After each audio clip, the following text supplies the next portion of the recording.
2025, isang taon ng propesya, delubyo, at kontrobersya. Ano nga ba ang nangyari sa tunay na mundo, kumpara sa hula ng dalawang pinakasikat na Filipino psychics, Rudy Baldwin at Jay Costura?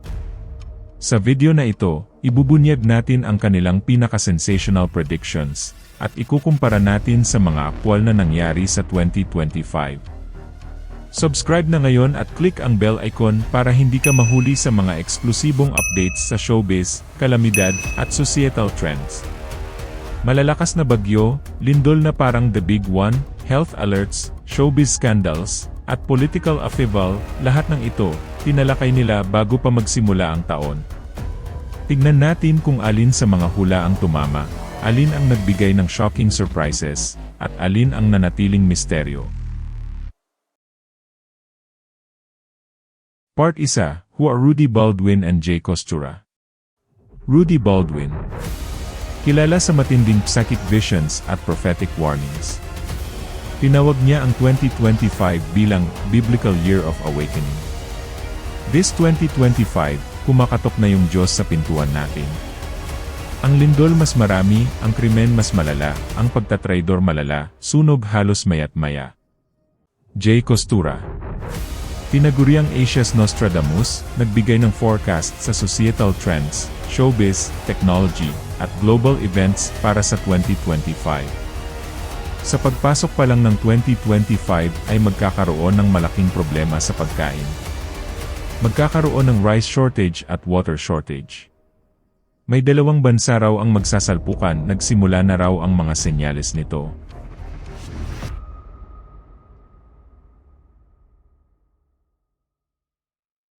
Part 2, Natural Disasters, Prediction versus Reality. Rudy Baldwin Predictions.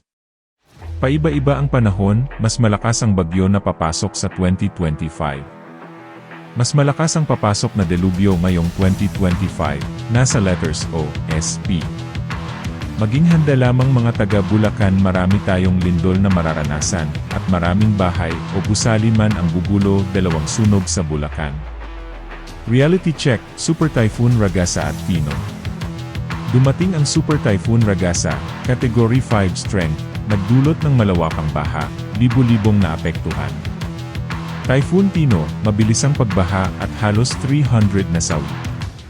Result, malaking tugma sa theme ng extreme weather predictions, kahit hindi eksaktong pangalan ng bagyo ay tumama. Part 3, Earthquakes & Volcanoes.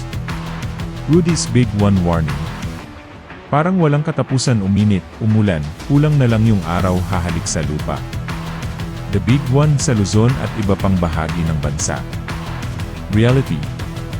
7.4 at 6.7 magnitude double quakes sa Davao Oriental, nagdulot ng landslide at casualties. Taal Volcano, aktibo, ashfall umabot sa Metro Manila, tumama sa warning ni Rudy. Part 4, Health and Disease. Rudy Baldwin on Bacteria. Isa siyang hangin na may dalang bakterya, ito iba to eh. Hindi siya monkeypox eh. May cure naman siya kasi nakita ko gumagaling. Reality. 2025 nag-ulat ng kolera at bird flu outbreaks sa Pilipinas, pero walang opisyal na airborne bacteria katulad ng nakasaad ni Rudy. Part 5, Politics, Society & Global Tension. Jay Costura Predictions. Lalong magiging advance ang teknolohiya at hihina ang employment ngayong 2025. Magkakaroon ng rice shortage at water shortage sa pagpasok pa lang ng 2025. Reality. Political unrest at protesta sa Pilipinas, arrest at ICC case ni Duterte. Economic tensions at local resource challenges, hindi tugma sa forecast. Part 6, Showbiz Predictions. Rudy Baldwin. May isang sikat na vlogger-actress, mamamatay siya ngayong taon dahil sa sakit na cancer. Isa siyang vlogger. Isa rin siyang artista. Maganda. Sexy. Dalawa lang silang magkapatid na babae at isang lalaki. Ikaw, Miss Corina, pagdating ng July saka August. Yung pagmamaneho mo, huwag muna kasi may aksidente ka. Dates, July 26, 29, August 2, 14. Reality check, buhay pa sila. J. Costura.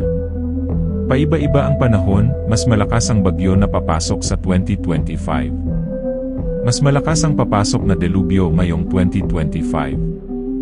Bini may internal conflict at SB19 member ay magpapakita ng bagong personal na identity. Reality. Celebrities nag-viral sa social media controversy. Bini at SB19 experiences hinted internal drama. Public showbiz buzz aligned partially with predictions. Part 7, Spooky & Symbolic Predictions. J predicted symbolic events, black bugs, at babies with omen signs. Nanatili itong mystery predictions, viral sa meme culture at online discussion forums. Pero sa puntong ito, kailangan nating itanong ang mas mahirap na tanong. Kung totoo ngang nakikita ang hinaharap, ano ang mga malalaking pangyayari sa 2025 na hindi nila nakita? Dahil kung babalikan natin ang taon, marami ring significant events na halos walang psychic ang nakapagsabi ng malinaw. What happened then 2025, ay halos walang hulang tumama. Una, ang eksaktong timing at scale ng mga pangyayari. Walang malinaw na hula tungkol sa eksaktong petsa ng malalaking lindol. Eksaktong lakas at trajectory ng Super Typhoon Ragasa. Kung aling rehiyon ang pinakamatinding tatamaan. Karamihan ng hula ay general warnings. Malakas ang bagyo. Maraming lindol. Magiging magulo ang mundo.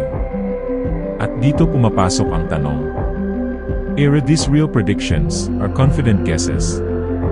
Ang totoo, ang Pilipinas ay nasa Pacific Ring of Fire. Taon-taon ay tinatamaan ng higit 20 bagyo. Palaging may political tension at showbiz controversy. Kaya kapag may nagsabing, magkakaroon ng lindol, bagyo, krimen, at kaguluhan, may mataas na tsansang mangyari ito kahit walang psychic ability. Hindi ito nangangahulugang sinungaling ang mga psychic. Pero posibleng ito ay tinatawag na pattern-based prediction. Pagbasa sa trends, history, at collective fear ng lipunan. Bakit parang tumatama ang ilang hula? May tatlong dahilan kung bakit tila tumatama ang ilang predictions. Isa, general statements. Malawak at flexible ang wording, kaya madaling iugnay sa kahit anong mangyari. Dalawa, selective memory. Naalala natin ang tumama pero nakakalimutan ang hindi nangyari. Tatlo, emotional timing. Kapag may bagyo, lindol, o iskandalo, mas tumitindi ang takot, kaya mas nagmumukhang totoo ang hula. Now does this mean they can't predict TV future? Hindi ganun kasimple ang sagot. Posibleng hindi nila nakikita ang eksaktong hinaharap. Pero nakikita nila ang muod ng panahon, takbo ng lipunan, at direksyon ng mundo. At dito nagiging mahalaga ang tanong. Prediction ba ito? O warning? O salamin lang ng takot at pag-aalala ng tao? The most important takeaway. Ang tunay na tanong ay hindi kung tumama sila. Ang tanong ay, ano ang ginawa natin sa mga babala? Naghanda ba tayo? Natuto ba tayo? Dahil kahit walang psychic, ang 2025 ay nagpatunay na ang mundo ay mas unpredictable kaysa dati. Ano ang natutunan natin sa 2025? Weather & earthquakes, tumama. Political & societal tensions, tumama. Showbiz controversies, bahagi tumama, bahagi na natiling mystery. Health warnings, limited match.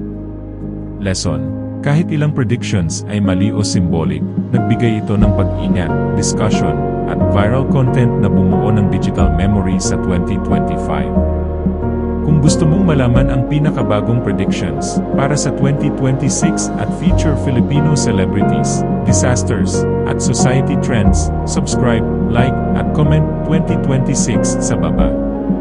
I-share sa pamilya at kaibigan dahil sa 2025, ang predictions ng psychics ay nagdala ng debate, viral content, at lessons sa buhay.